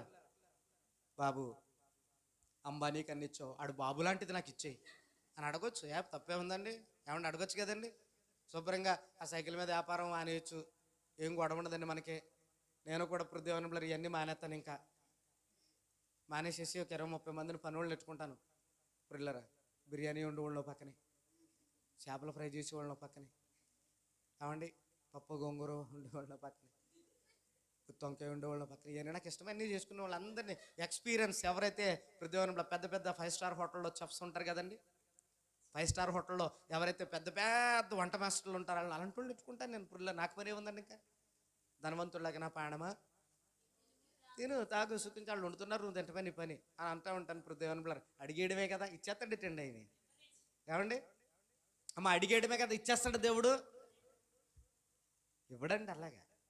మన బతుకు మన విధానము చూసి దేవుని బిడ్డలారా, ఆకాశం ముందు ఉన్నటువంటి దేవునికి వాక్య ప్రకారంగా ఎట్లా ప్రార్థన చేయాలో నేర్చుకోవాలి మొదట మనం. దేవునికి స్తోత్రం, హల్లెలూయా. పిల్లరా, ఇక్కడ దేవుని యొక్క వాక్యములో దేవుడు అనుకుంటే ఇవ్వగలడే. భక్తుడైనటువంటి దావీదు గొర్రెల కాపరిగా ఉన్నాడు, ఇవ్వలేదా అని అంటే అంతకంటే గొప్ప భోగభాగ్యాన్ని దేవుడు ఇచ్చాడు దేవుని బిడ్డలారా. కారణం ఏంటి అని అంటే భక్తుడైనటువంటి దావీదు అట్లాంటి ప్రార్థన జీవితాన్ని కలుగున్నాడు కనుక ఏది అడగాలో అదే అడగాలి, ఎంతవరకు అడగాలో అంతవరకు అడగాలి దేవుని బిడ్డలారా. దానికి పరిమితి దాటి మనం వెళ్ళకూడదండి. పరిమితి దాటి వెళ్ళకూడదు. ఎందుకు వెళ్ళకూడదంటే దేవుడు ఎవరెవరికి ఎంతెంత ఇవ్వాలో అంతంతే ఇస్తాడండి. ఎంత చెట్టుకి అంతే గాలి అన్నట్టు. నేను ఒక విషయం చెప్తానండి, బాగా గుర్తుపెట్టుకోండి. నాకులాంటి ఒక ఆయన ఇలాంటి నలిగిపోయి సిరిగిపోయిన బట్టలు వేసుకుని వెళ్తుంటే సేవకుడు, ఓ పెద్ద ఆయన, బాగా ధనవంతుడైనటువంటి సేవకుడు ఒక ఆయన నాలాంటి వాని యొక్క దీనస్థితిని చూసి, అరెరే ఇతని సేవకుడు, ఇలాంటి సేవకుడికి ఏంటి సరైనటువంటి వస్త్రాలు లేవు అని చెప్పి ఆయన దగ్గరికి పిలిచి ఆయన అన్నాడట, ఒక 5,000 చేతికిచ్చి, బాబు మంచి ఖరీదైనటువంటి బట్టలు కొనుక్కో, ఒక 2 జతలో లేదంటే ఒక జత కొనుక్కో, ఈ 5,000 రూపాయలకి సరిపడిపోయే ఒక జత కొనుక్కో, మంచి బట్టలు కొనుక్కో. దేవుని పిల్లలంటే మనం చాలా హుందతనంగా ఉండాలి కాబట్టి నేను గిఫ్ట్ ఇస్తాను కొనుక్కో అని అన్నాడట. ఆయన చాలా సంబరపడిపోయాడు. అయ్యి బాబు 5,000 రూపాయలు అంటే నా జీవితంలో ఎప్పుడు కూడా మనకు ఆ మూట్ల ఆయన దగ్గర 200 బట్టలే తప్ప ఎప్పుడు కూడా ఈ 5,000 రూపాయల బట్టలు ఎప్పుడు కట్టుకోలేదు. కాబట్టి 5,000 రూపాయల బట్టలు కట్టుకోవటానికి దేవుడు కృప చూపెట్టాడు, మంచి బట్టలు కొనేసుకోవచ్చు అని చెప్పేసి ఆయన హృదయాన్ని బిళ్ళరా. చూడండి, బయట Chandana brothers, Bommana brothers, CMR shopping malls ఉంటాయి చూసారా, అట్లోకి వెళ్ళిపోయి కొనేసుకుందాం అని చెప్పేసి ఆశగా బయలుదేరి వెళ్ళిపోతున్నాడంటే హృదయాన్ని బిళ్ళరా. వెళ్ళిపోతుంటే మార్కెట్లో సిఎంఆర్ షాపింగ్ మాల్ కనపడింది. ఆ గుమ్మం దాకా వెళ్తాడంటే అలా చూస్తాడంటే వెళ్ళిపోతాడంటే. మరలా ఎదరికి వెళ్ళిన తర్వాత బొమ్మనా బ్రదర్స్ అనే బోర్డు కనపడింది పృథ్వీలో. ఆయన్ని చూస్తాడంట, షోకేస్లో బొమ్మలు అలా కనపడుతున్నాయంటే పిల్లలు ఆయన్ని చూస్తాడంటే వెళ్ళిపోతాడంట. మరలా ఎదురికి వెళ్ళిన తర్వాత చందన బ్రదర్స్ అని చెప్పేసి వచ్చిందంటే పృథ్వీలో. అక్కడ ఇంకా చాలా చాలా బ్రాండెడ్ బట్టలు కలిగినటువంటి పెద్ద పెద్ద షాపులు ఉన్నాయి పృథ్వీని బిళ్ళరా. అక్కడికి వెళుతున్నాడంట, గేటు దాకానే చూస్తున్నాడంట, వెళ్ళట్లేదంట పిల్లలు. ఆయన్ని చూస్తున్నాడంట, అయ్యి బాబోయ్ ఏంటి ఎన్ని అద్దాలో, ఇవన్నీ బొమ్మలకి బట్టలు, ఏంట్రా బాబు అనుకుంటున్నాడంట. అనుకుని పృథ్వీని బిడ్డలరా చూస్తున్నాడంట, లోపలికి వెళ్ళాలా వద్దా అనుకుంటున్నాడంట పృథ్వీని బిడ్డలరా. మరలా 5,000 పట్టుకుని అలాగ వెళ్ళిపోయి ఎప్పుడు కొనుక్కుండేటువంటి ఆ మూట్ల ఆయన దగ్గరికి వెళ్ళిపోయి మరలా 200 బట్టలు కొనుక్కుని ఇంటికి వెళ్ళిపోయాడంట పిల్లరా. అంటే దాని అర్థం ఏంటో తెలుసా? 5,000 రూపాయలు ఇచ్చి కొనుక్కోమన్నా అతనికి అంత జ్ఞానము, దాన్ని సద్వినియోగం చేసుకోగలిగినటువంటి ఆ యొక్క స్తోమత అతని దగ్గర లేదు. ఇప్పుడు దేవుని బిడ్డలారా ఆలోచించే, కాబట్టి ఇక్కడ ఒక మాట ఆలోచన చేస్తే భక్తుడైనటువంటి దావీదుకి అంత గొప్పగా ఇచ్చాడు. మనల్ని కూడా దేవుడు ఏమి కిందగా పెట్టాడు పుల్లారా. వాక్యములు ఏమంటాడు అని అంటే, నన్ను నమ్మిన బిడ్డలను తలగా ఉంచుతాను కానీ తోకగా మాత్రము విడిచిపెట్టను అని అంటాడు దేవుని బిడ్డలారా. అయితే దేవుడు మనకి ఏది ఇస్తే దాన్ని ఏ స్థాయిలో మనం కాపాడుకోవాలో అది కూడా వాక్యం ద్వారా మనం తెలుసుకోవాలి. మీకు అర్థమవుతుందండి? తెలుసుకోకపోతే ఇచ్చిన దాని యొక్క విలువ మనకు తెలియదు పిల్లరా. ఈయనకి 5,000 ఇచ్చినా దాని విలువ తెలియలేదు. 5,000 రూపాయల బట్టలు కొనుక్కోమని ఆయన ఎంతో చక్కగా చెప్పినా దాన్ని సాధించుకోలేకపోయాడు. అంత పరిజ్ఞానం లేదు దేవుని బిడ్డలారా. అతని జ్ఞానం అంతంత వరకే, అతని స్థాయి అంతంత వరకే ఆలోచిస్తూ ఉన్నాడు, చేతి నిండా ఉన్నప్పటికీ కూడా. చూసారండి, అంటే పరిధి దాటి వెళ్ళలేకపోతూ ఉన్నాడు. కాబట్టి ఇక్కడ దేవుని యొక్క వాక్యంలో దేవుడు కూడా అంతగానే చెప్తున్నాడు, అడిగినవన్నీ దేవుడు మనకివ్వడు. అయితే మనం ఎంతవరకు కాపాడుకోగలమో అంతవరకే దేవుడు మనకిస్తాడు. ఎంతవరకు కాపాడుకోగలమో అది మాత్రమే దేవుడు మనకిస్తాడు. కాబట్టి ఇక్కడ దేవుని యొక్క వాక్యములో మనం మిగిలినవి కూడా పొందుకోవాలని అంటే మొట్టమొదటిగా మనం చేయాల్సినటువంటి పని తండ్రి చిత్తాన్ని తెలుసుకోవాలి, యేసు ప్రభువులు అంటుకట్టబడాలి. మూడవదిగా దేవుని బిడ్డలారా, ఆయనలో నిలిచినటువంటి మనము ఆయన మాటలు యందు ఆయన మాటలు మన హృదయంలో ఉంచుకోవాలి పిల్లలు. అదే కదండి ఆయన చెప్తున్నాడు, మీరు నా యందును మీ అందు నా మాటలను నిలిచి ఉండే ఎడల ఏది ఇష్టమో అడగండి, అది మీకు అనుగ్రహింపబడుతుంది అని చెప్తున్నాడు దేవుని బిడ్డలారా. చూడండి, ప్రతిదానికి దేవుడు అట్లా లింక్ పెట్టకపోతే ఇంక అడ్డు అదుపు లేనివన్నీ అడిగేస్తామని కదండి. కాబట్టి అన్ని పొందుకోవడానికి దేవుడు అర్హత ఇచ్చినా పొందుకునేటువంటి స్థాయిలోనికి మనం వెళ్ళకపోతే అది మన చేతకంతనం అవుతుంది. అంతే కదండి. దేవుడు అన్నీ ఇస్తానన్నాడు, ఇస్తానన్నవన్నీ పొందుకోకపోతే అది మన చేతకంతనం అవుతుంది. కాబట్టి దేవుని యొక్క వాక్యంలో దేవుడు చెప్పేటువంటి విషయాలను చాలా జాగ్రత్తగా గమనించండి. వాక్యంలో చూడండి, మరొక విషయాన్ని మనం చదువుకోగలిగితే దేవుని యొక్క పరిశుద్ధ లేఖనాల్లో ఇంకొక కొన్ని విషయాలు దేవుడు మనతో మాట్లాడుతూ ఉన్నాడు పుల్లరా. మనము పొందుకోవాలి అని అంటే మనం కొన్ని చేయాలంటే దేవుని బిడ్డలారా. చూడండి, లూకాసు వార్తలకు మనం వచ్చినప్పుడు లూకాసు వార్త 6వ అధ్యాయం 38వ వచనాన్ని కూడా ఒకసారి చదవండి. లూకాసు వార్త 6వ అధ్యాయం 38వ వచనాన్ని ఒకసారి చదవండి. ఏమని రాయబడిందో, క్షమించుడి క్షమింపబడతారు. చూడండి, ఇక్కడ వాక్యములు ఏమని రాయబడింది, ఇయుడి దేవునికి స్తోత్రం. ఒకదాని కోట్లు ఇంకెలా ఉందో చూసారా అమ్మా.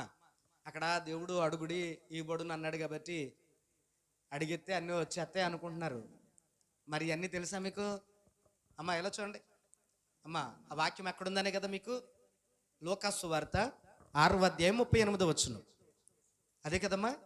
లూకాసు వార్త 6వ అధ్యాయం 38వ వచనం ఏమని రాయబడింది? మరొకసారి చదవండి అమ్మా. అడుగు ఇయ్యుడి అప్పుడు మీకు ఇవ్వబడును. ఇయ్యుడి అమ్మా, ఏం చేయాలి మనం? మొదట ఇవ్వాలి. మొదట ఏం చేయాలి? ఇవ్వాలి. నేను గబాబుగా వెళ్ళి, ఏమన్నా అన్నవతి గారు 1,00,000 రూపాయలు ఇవ్వండి అన్నాను అనుకో, నేను ఎందుకు ఇవ్వాలి మీకు అంటది ఆవిడ. అంటనే అనుమానం లేకుండా, లీట్ లేకుండా. అమ్మంతేనా అంటారా లేదా? ఖచ్చితంగా అంటారు. మొకమాటానికైనా సరే, ఈయనంటే ఇలా కొడుతున్నాడు, సర్లేండి అయ్య గారు ఎక్కడో దిక్కు అలా కూడా, నేను ఎందుకు ఇవ్వాలి నీకు అని అంటది. అది అర్జెంటుగా దేవుని బిడ్డలారా. అదే నేను ఆవిడకి ఓ 10 రూపాయలు ఇచ్చి, అమ్మ 10 రూపాయలు ఎప్పుడు ఇస్తాం అన్నాను అనుకోండి, అయ్యి బాబు ఇచ్చేస్తానండి బాబు 2 రోజులు ఆగండి అంటది. అవునా కదమ్మా? అవును కదా. ఇప్పుడు మనం ఇచ్చామనుకోండి, అడగడానికి బాగుంటుంది. అసలు ఇవ్వలేదనుకోండి, ఏ మొక్క పెట్టుకుని అడుగుతాం మనం? అమ్మ చెప్పండి, ఏ మొక్క పెట్టుకుని అడుగుతాం మనం?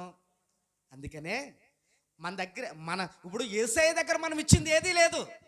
యేసయ్య దగ్గర మనం ఇచ్చింది ఏది మరి ఎక్కడి నుంచి వస్తుంది అమ్మ? ఎక్కడి నుంచి వస్తుంది? ఇలాగిస్తే అలాగిస్తాడు ఆయన. అంతే కదండి.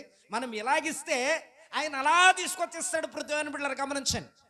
అందుకనే దేవుని యొక్క వాక్యంలో దేవుడు ఎలా చక్కగా చెప్తూ ఉన్నాడంటే దేవుని బిడ్డలారా, దేవునికి మొదట మీరు ఇవ్వండి, దేవునికి మొదట మీకు కలిగి ఉన్న దానిలో నుండి ఇవ్వండి అని అన్నాడు పిల్లరా. బైబిల్ గ్రంథంలో మనం చదువుకున్నప్పుడు పిల్లరా, ఒక పేద స్త్రీ అట, ఒక విధవరాలట, పేద స్త్రీ అట, ఏం చేసింది? తన జీవనం అంతా తీసుకొచ్చి వేసేసింది.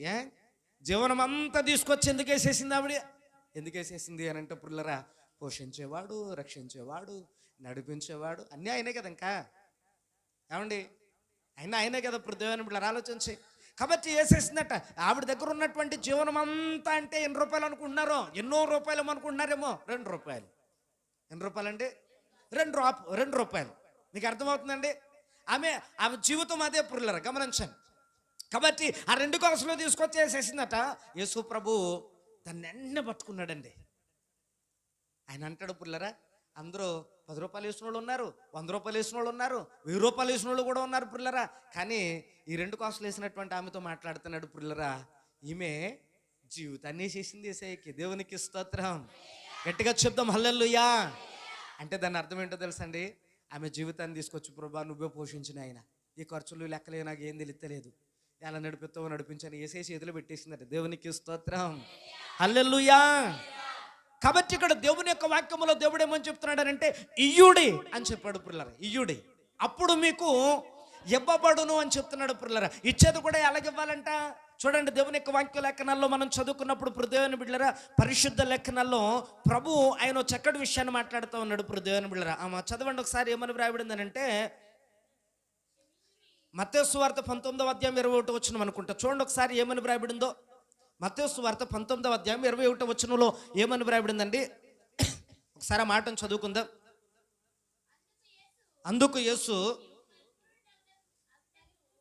అగుటకు కోరిన ఎడల పోయి అమ్మి ఇమ్ము, అప్పుడు పరలోకమందు దేవునికి స్తోత్రం హల్లెలూయా. చూడండి దేవుని ఎక్కడ కూడా దేవుని యొక్క వాక్యములో దేవుడు ఏమని చెప్తున్నాడు అని అంటే ఇమ్మని చెప్తున్నాడు. అది దేవుని బిడ్డలరా ఎలాగివ్వాలో కూడా చెప్తున్నాడు. దేవుని బిడ్డలరా దేవుని యొక్క పరిశుద్ధ లేఖనాల్లో మనం చదువుకుంటే అడుగుడే ఇవ్వబడును అన్నాడు కదా, అడుగుతామే కదా అని అనుకుంటున్నాం. దేవుని బిడ్డలరా ఇచ్చి అడగాలటండి. దేవునికి స్తోత్రం హల్లెలూయా. ఇచ్చి అడగాలంటే దేవుని బిడ్డలరా ఇచ్చి అడగాలట. చూడండి దేవుని బిడ్డలారా మరొక వేరే విషయాన్ని ఒకసారి మనం చదువుకున్న తర్వాత అప్పుడు మరలా ఇక్కడికి వద్దాం పిల్లరా. చూడండి వాక్యంలో ఏమని వ్రాయబడింది, సామెతల గ్రంథంలోనికి వద్దాం. ఇప్పుడు ఇవ్వటం అని అంటే దేవుని మందిరం అని మొట్టమొదటి కూడా తెలుసుకున్నాం, రెండోది కూడా తెలుసుకుందాం. చూడండి సామెతల గ్రంథము 19వ అధ్యాయం 17వ వచనంలో కూడా మాట ఉంటుంది. 19వ అధ్యాయం 17వ వచనం, బేదలను కనికరించేవాడు. చూసారా దేవుని బిడ్డలారా, ఇప్పుడు అప్పు ఎవరికి ఇవ్వాలి? మనం ఎవరిని అడుగుతున్నామో చెప్పండి, ఎవరిని అడుగుతున్నామో వాళ్ళకి ఇవ్వాలి అప్పు, అంతే కదమ్మా. ఎవరిని అడుగుతున్నామో వాళ్ళకి ఇవ్వాలి అప్పు. ఇప్పుడు ఎవరిని అడుగుతున్నాం? మనం అందరం ఇక్కడ దేవుని మందిరానికి వచ్చి దేవుడిని అడుగుతున్నాం. మరి దేవుడు మనకేమన్నా అప్పు ఉన్నాడా? లేడండి. నా యేసయ్యకి చాలా అప్పు ఉన్నాడు. మరి మీకు తెలియదేమో, ఎందుకంటే కనిపించిన పేదోళ్ళందరికీ ఏదోటి చేసుకుంటూ వెళ్ళిపోతాను నేను. ఎందుకంటే నేను పేదోడికి ఎట్టేస్తాను కదా అని అనుకోను, యెహోవాకు అప్పిచ్చి వెళ్ళిపోతున్నాను. మళ్ళీ నాకు అవసరం వచ్చినప్పుడు అడుగుతాను, ఏమండి దేవుని దగ్గర నుంచి పొందుకోవాలని అంటే నేను అడుగుతాను. నేను వెళ్తూ ఉన్నానండి, వెళ్తూ ఉన్నప్పుడు పృథ్వీలో నాకు ఒక వ్యక్తి కనిపించాడు. అతను ఆకలితో ఉన్నాడు. ఒక ప్లేట్ ఇడ్లీ పట్టుకెళ్ళి ఇచ్చాను. లేదనంటే పృథ్వీరా ఒక ప్లేట్ బిర్యానీ పట్టుకెళ్ళి ఇచ్చాను. నా జేబులోంచి నేను పెద్దగా నష్టపోయింది ఏమీ లేదే. ఎవరు నష్టపోయానండి? నేను ఏమీ లేదే, నేను నష్టపోయింది ఏమీ లేదే. ఒకవేళ నాకు ఆ పూటకి లేదు, పస్తుంటాను పృథ్వీరా, ఎన్నాళ్ళ నుండి పస్తున్నాడో తెలియదు, అతనికి పెడతాను. ఆ భేదవానికి పెట్టడం వల్లట ఆ ఇచ్చినటువంటిది ఎక్కడికి వెళ్ళిపోద్ది? దేవుని దగ్గరికి వెళ్ళిపోద్దట. ఏ రూపంలోనూ? అప్పు రూపంలో వెళ్ళిపోద్దట పిల్లరా. ఏ రూపంలో వెళ్తుందండి? అప్పు రూపంలో వెళ్ళిపోద్ది. దేవుడు అనుకుంటాడంట, అర్రరే ఈవేళ బేదలకు ఆహారం పెట్టి ఈవేళ ఈ మార్తమ్మ గారు మరి అమ్మగారు నాకు అప్పు ఉన్నారే, నాకు అప్పు ఇచ్చారే అని అనుకుంటాడంట దేవుడు. దేవుని బిడ్డలారా కొన్ని రోజులు పోయిన తర్వాత మన అవసరాన్ని బట్టి దేవుని దగ్గర మోకరించి అడుగుతూ ఉంటాం. ప్రభా ఇదిగోనైనా కొన్ని ఇబ్బందుల్లో ఉన్నాను, కొన్ని కష్టకాలంలో ఉన్నాను, కొన్ని పరిస్థితుల మధ్య నేను ఎలాగ నలుగుతూ ఉన్నాను, నీవు తప్ప ఇంకెవరు సహాయం చేస్తాను ప్రభా అన్నప్పుడు ప్రార్థన చేస్తే అప్పుడు ఆకాశం ఉన్నటువంటి దేవుడు అనుకుంటాడంట, అర్రర్రే ఆమెకి నేను అప్పు ఉన్నాను కదా, అప్పు తీర్చేయాలి అలాంటి టైంలో అనుకుని దేవునికి నువ్వు ఇలాగిస్తే దేవుడు ఎలా పట్టుకుని వస్తాడంట. దేవునికి స్తోత్రం. గట్టిగా చెప్తాం హల్లెలూయా. అందుకని ఇక్కడ దేవుని యొక్క వాక్యములో ఇవ్వండి, ఇస్తే మీకు ఇవ్వబడుతుంది అని చెప్పాడు. దేవుని బిడ్డలారా దేవుని మందిరములో ఒక్కటే కాదండి, దేవుని మందిరములో ఇచ్చేటువంటి ఒక 10వ భాగమే కాదు, దేవుని మందిరములో ఇచ్చేటువంటి కృతజ్ఞతార్పణే కాదు. దేవుని బిడ్డలారా నీకు చేతనైనప్పుడు బయటికి వెళ్ళిన తర్వాత నీకు చేతనైనంత సహాయము బేదలకి అన్నాడు బిడ్డలారా. బేదలకి అని అంటే మళ్ళా వాళ్ళు తిరిగి ఇవ్వలేని స్థితి, తిరిగి ఇవ్వరు వాళ్ళు. ఎందుకనంటే ఇచ్చే స్థితి కూడా కాదు వాళ్ళకి. ఒకవేళ ఇచ్చే స్థితి ఉంటే బేదలను వాళ్ళంటోళ్ళకి మనం ఇవ్వం కూడా కదండి. కాబట్టి ఇక్కడ బేదలకి అన్నాడు, బేదలకి. కాబట్టి బేదలకు మనం ఏదైనా పట్టుకెళ్ళి ఇచ్చామనుకోండి, ఒక బిస్కెట్ ప్యాకెట్ ఏమన్నా 10 రూపాయలు పట్టుకెళ్ళి ఇచ్చామనుకోండి, అప్పు కింద అక్కడ జమ అయిపోద్ది. 20 రూపాయలు పెట్టి ఏదైనా పట్టుకెళ్ళి ఇచ్చామనుకోండి, అప్పు కింద అక్కడ జమ అయిపోతూ ఉంటుంది. ఇప్పుడు దేవుని బిడ్డలారా, కాబట్టి ఇక్కడ ఇలాగున చేసి ఎవరైతే దేవుని దగ్గరకు వచ్చి అడుగుతారో నిశ్చయంగా దేవుడు వాళ్ళకి ఇచ్చేస్తాడండి. హల్లెలూయా, హల్లెలూయా. మలాకీ గ్రంథంలో దేవుడు చెప్తాడు, ఏమన్నా తెలుసా ప్రియులరా? మలాకీ గ్రంథంలో మనం చదువుకోవద్దు కానీ మీ అందరికి తెలిసినటువంటి వాక్యం, ఇచ్చి నన్ను శోధించిన మీ కొరకు ఆకాశపు వాక్యంలు విప్పబడతాయి. ఇచ్చి నన్ను శోధించిన మీ కొరకు ఆకాశపు వాక్యంలు విప్పబడతాయి అన్నాడు. అంటే మనం ఇచ్చి ఆయన శోధించాలంట ప్రియులరా. ఇచ్చి మనం ఏం చేయాలండి? ఆయన్ని శోధించాలి. ప్రభా నాయన ఇలా చేశాను, ప్రభా అలా చేశాను నాయన, మరి నువ్వు తప్ప ఇంకెవరున్నారు నాకు సహాయం చేసే దేవుడు అని అంటే, నీ కొరకు దేవుడు ఏం చేస్తాడంటే ఆకాశపు వాక్యంలు విప్పుతాడంట. ఆకాశపు వాక్యంలు విప్పుతాడంట పురులారా. ఆకాశపు వాక్యుల గురించి మీకు ఒకసారి చెప్పాను, గుర్తుందా? ఆకాశపు వాక్యుల గురించి చెప్పాను, గుర్తుందా మీకు? అమ్మా చెప్పాను, మీకు గుర్తుందా లేదు? ఇప్పుడు ఎవరికన్నా ఇల్లు ఉందనుకోండి, ఇల్లు పెద్దది ఉంటుందా వాకిలు పెద్దది ఉండేది పూర్వంలో? ఏమండి? మా నాన్నగారు 4 అన్నదమ్ములండి. 4 అన్నదమ్ములకి దాదాపుగా ఒక 12 సెంట్లో 15 సెంట్లో ఉండేదండి మొత్తం దొడ్డి. ఏమండి? అయితే ఆ 15 సెంట్లలోనో 12 సెంట్లలోనో 4 పోర్షన్లు కలిగినటువంటి తాటెకిల్లి పెద్ద మిద్దిల్లి, నాకు ఊహ తెలిసేటప్పటికి అనమాట, పెద్ద మిద్దిల్లు అనమాట. అటు 2 పోర్షన్లు ఇటు 2 పోర్షన్లు, మధ్యలో ఓ పోర్షన్ ఉండేది ప్రత్యేకించి, అది ఒడ్లు దాయడానికి ఉండే గాది పెట్టేవారు, దాంట్లో ఒడ్లు దాచేవారు. అది పైన పెట్టి దాని కిందన కొన్ని మట్టి కుండలు, పెద్ద పెద్ద పాత్రలు మట్టి కుండలు పెట్టి అందులో అరుసులు పాకుండలు కావలసినటువంటి సంవత్సరానికి సరిపడిన ఈ వంటలో చేసేసి దాంట్లో దాచిపెట్టేవారు. అయితే ఇప్పుడు దేవుని బిడ్డలారా, చాలా పెద్ద వాకిలు అనమాట. ఆ వాకిలి తొడవడానికి మా నాయనమ్మ, మా అమ్మమ్మ, మా అమ్మ వీళ్ళందరూ కూడా నడలు పట్టేసుకుని, బాబా మా 5 సాకరీ చేయలేకపోతున్నాం ఈ మందకే అనేవారు. ఏమండి? నడుము మడిపోయేది అనమాట. అదంతా ఉడుచుకు రావాలంటే ఒకసారి ఉడితే సరిపోద్దా? రోజుకి పొద్దున్నోసారి సాయంత్రం ఒకసారి తుడుచుకు రావాలి కదండి. అమ్మ మీకు అర్థమవుతుందా? ఇప్పుడు చెప్పండి, ఒకవేళ ఇల్లు ఉంటే ఇల్లు చిన్నది, ఆ ఇంటికి ఉండే వాకిలి ఆకాశానికి వాకిలి ఉందట. ఆకాశమే ఎంత ఉందో ఎవరికి తెలదు ఇప్పటికి. అమ్మా ఆకాశానికి వాకులు ఉందట, ఆకాశమే ఎంత ఉందో ఎవరికి తెలియదు ఇప్పటికి. ఎంత ఉందని ఎవడు కూడా అక్కడి నుంచి ఇక్కడికి టేపెట్టుకోవాల్సిన వాడు లేడు, వెళ్తా అని చెప్పినటువంటి వాడు లేడు. మరి ఆకాశమే హద్దు లేనంత ఆకాశం అంత ఉంటే మరి దానికి వాకిలు ఇంకెంత ఉందోనండి. అబ్బా, ఆ వాకిట్లో ఉన్నాయట మన మూటలో, ఆశీర్వాదపు మూటలో. మనం ఇక్కడ అలా జమేస్తుంటే, ఇలాగ ఎవరికైనా సాయం చేస్తుంటే అక్కడ మూట రెడీ అయిపోతుంది మనకి. ఇక్కడ ఎవరికైనా ఏదైనా సాయం చేస్తుంటే అక్కడ మూట రెడీ అయిపోతుంది. ఎక్కడ పెడుతున్నాడో తెలుసా దేవుడు? దేవుని బిడ్డలారా, లోపల పెడితే ఆలస్యం అవుద్దేమోనని వాకిట్లో పెట్టేసాడంట, వచ్చినట్టునే పట్టుకోవాలి. దేవునికి స్తోత్రం. గట్టిగా చెప్దాం హల్లెలూయా. వాక్యంలో ఉన్నాయట, ఆ ఆకాశము వాక్యంలను తెరుస్తాను మీ కొరకు అన్నాడు ప్రియులారా. మన కొరకు ఆశీర్వాదాలు, మన కొరకు దీవెనలు, మన కొరకు కావలసినటువంటివన్నీ కూడా దేవుడు అక్కడ పెట్టి రెడీగా ఉంచాడు ప్రియులారా. భూమి మీద నువ్వు చేస్తే అక్కడ రెడీ అవుతుంది. భూమి మీద మనం ఏదైనా ఎవరికైనా సాయం చేస్తే అక్కడ మనకు మూట, మనకి ఆశీర్వాదం అన్నీ రెడీ అవుతాయి. ఇప్పుడు దేవుని బిడ్డలారా, ఇవన్నీ తెలుసుకోవాలి. అడిగేమన్నాడు కదా అని అడిగేస్తా ఉంటుంటే ఏమి రావండి, అక్కడ ఉండాలి కదా మనకే. అమ్మ అంతేనా? మనం అడిగితే ఇవ్వడానికి అక్కడ ఉండాలి కదా. ఇప్పుడు దేవుని బిడ్డలారా, మనం ఇంత చేస్తే దేవుడు అంత చేస్తాడు. ఇప్పుడు దేవుని బిడ్డలారా, ఎంత చేస్తాడు ఏమో, ఎంత చేస్తాడు, వైనమేలేనంత చేస్తాడు. ఇప్పుడు గమనించండి, ఎంత చేస్తాడు తెలుసండి. ఒక ఆమె వచ్చి ప్రవక్త దగ్గరకు వచ్చి అడుగుతూ ఉంది, అయ్యా నా యజమానుడు చూస్తే లేడు, 2 పిల్లలు ఉన్నారు, వీళ్ళిద్దరిని కూడా అప్పులోడు తీసుకుపోతున్నాడు అంటున్నాడు, ఏం చేయమంటారు? ఏదో సాయం మీరే చేయాలి పెద్ద ఆయన మరి అని అంటే, ఆ ప్రవక్త అన్నారు, నీ ఇంట్లో ఏముందమ్మా, నీ భర్త చాలా అద్భుతమైనటువంటి పరిచర్య చేశాడు, నీ ఇంట్లో ఏముంది అని అంటే, ఒక నూనెకుండ తప్ప ఏమీ లేదు బాబయ్య అంది. సరే అదే తెచ్చుకో అన్నాడు. చుట్టుపక్కల ఉన్నటువంటి వాళ్ళందరిని అడిగి తెచ్చుకో అన్నాడు. ఆమె మొత్తం అందరిళ్ళకి వెళ్ళి సేకరించగలిగిన పాత్రలన్నీ సేకరించి తెచ్చిపెట్టుకుంది. ఆ నూనె కుండ దగ్గరికి వెళ్ళాడు. ప్రభా ఈమెకున్న దానిలో నుండి ఆశీర్వదించి హెచ్చించి అప్పులు తీరిపోయి మనశ్శాంతిగా బతకగలిగినంత మంచి జీవితాన్ని ఈ ప్రభు అని ప్రార్థన చేశాడు. అలాగే ఎప్పుడైతే ప్రార్థన చేశాడో దేవుని బిడ్డలరా చూడండి, ఆమెకు పాత్రలు అయిపోయే వరకు కూడా ఆ కుండలో నుండి వచ్చేటువంటి నూనె నిలిచిపోలేదట. మీకు అర్థమైందా అమ్మ? ఇలా చూడండి, మీకు అర్థమైందా లేదా? అంటే ఇంకా పాత్రలు లేవు, ఎక్కడ పోద్దాం, ఇంకా పాత్రలు లేవు, ఇంకెక్కడ వెయ్యాలి, పాత్రలు అయిపోని అన్నప్పుడు ఆగిపోయిందట దేవుని బిడ్డలారా. చూసారా దేవుని ఆశీర్వాదాలు అంటే? దేవుడు నింపితే నిండారులుగా ఆశీర్వదిస్తాడండి ఆయన. హల్లెలూయా. ఒకవేళ ఆయన భూమి మీద బతుకున్నప్పుడు చేసినటువంటిది చాలా కొద్దిగా అయి ఉంటుంది పిల్లరా, చాలా కొద్దిగా అయి ఉంటుంది.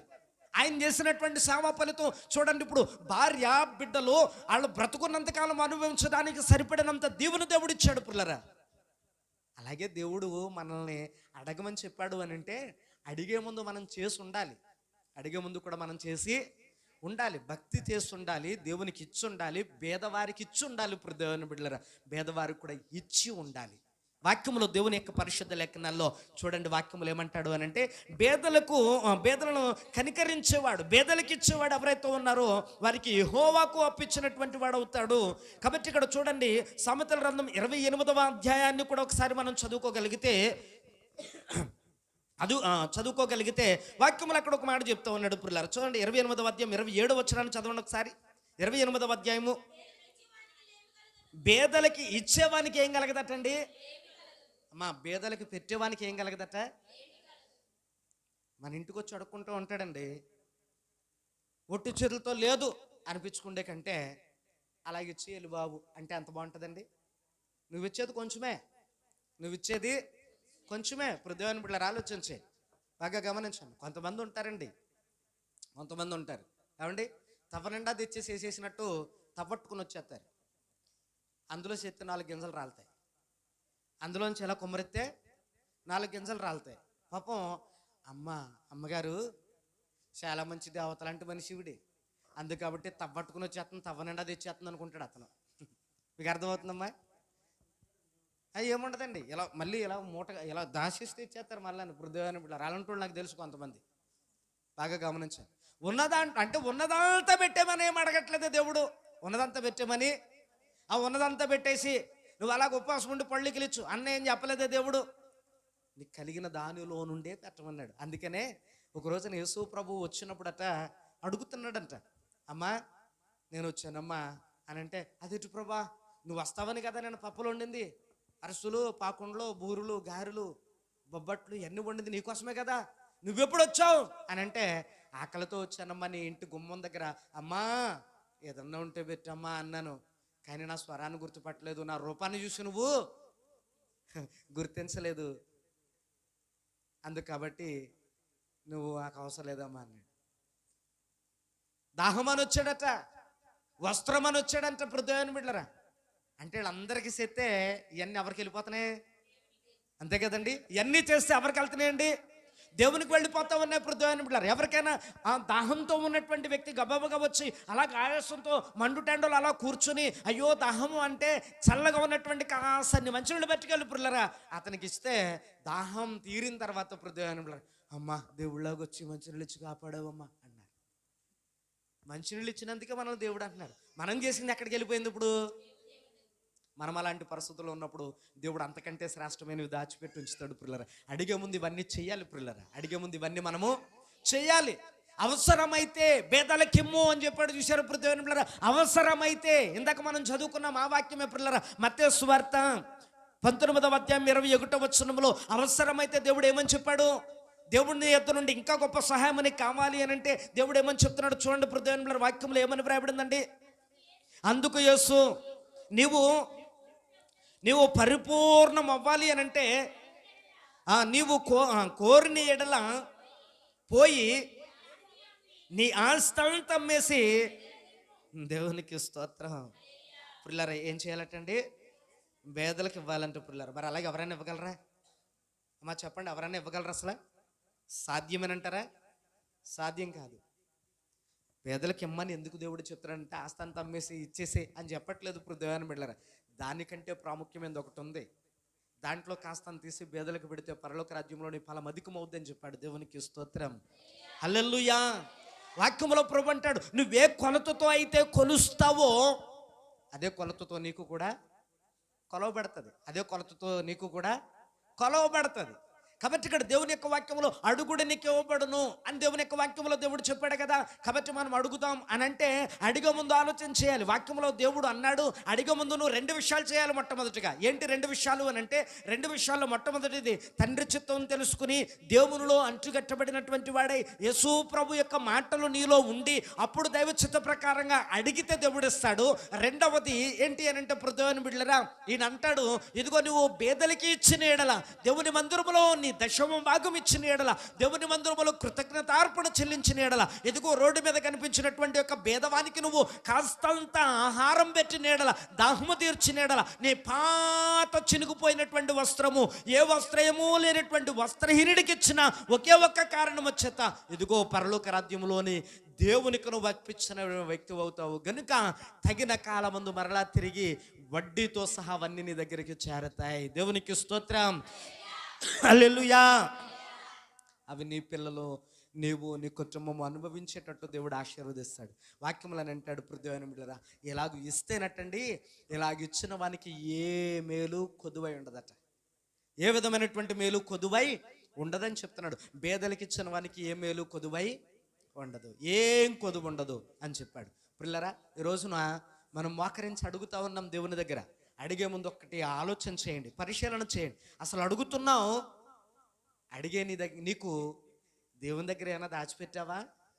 దాచిపెట్టి అడుగుతున్నావా? దాచిపెట్టి అడిగితే ఈ రాత్రి ఖచ్చితంగా నీకు ఇవ్వాల్సిన దేవుడు ఇచ్చేస్తాడని, అందులో అనుమానం ఏమీ లేదు.